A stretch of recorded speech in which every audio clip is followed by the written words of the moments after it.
தொடக்க நூல் அதிகாரம் 2 இறை வார்த்தைகள் 18 முதல் 25 முடிய.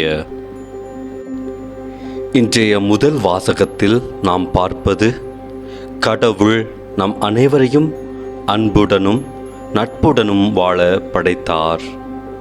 தனியாக வாழ அல்ல, மாறாக உறவுகளுடன்.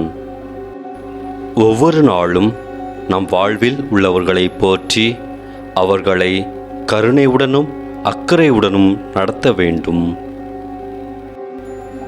அன்பு இயேசுவே, இன்று நீங்கள் எங்கள் வாழ்க்கையில் கொடுத்த அனைத்து மக்களுக்காகவும் நன்றி. நீர் விரும்பியவாறு அவர்களை நேசிக்கவும் ஆதரிக்கவும் எங்களுக்கு அருள் தாரும். ஆமேன்.